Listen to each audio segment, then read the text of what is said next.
ভাই বলতো কিসের আওয়াজ সব থেকে মিষ্টি, সেতারের, শরতের না বীণার?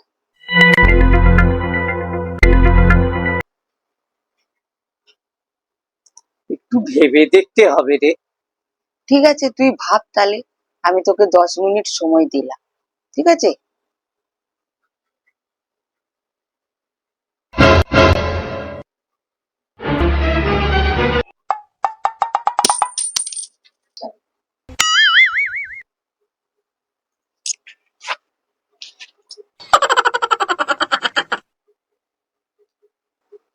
কিরে দিদি, দেখলি তো, টাকার আওয়াজই সব থেকে মিষ্টি।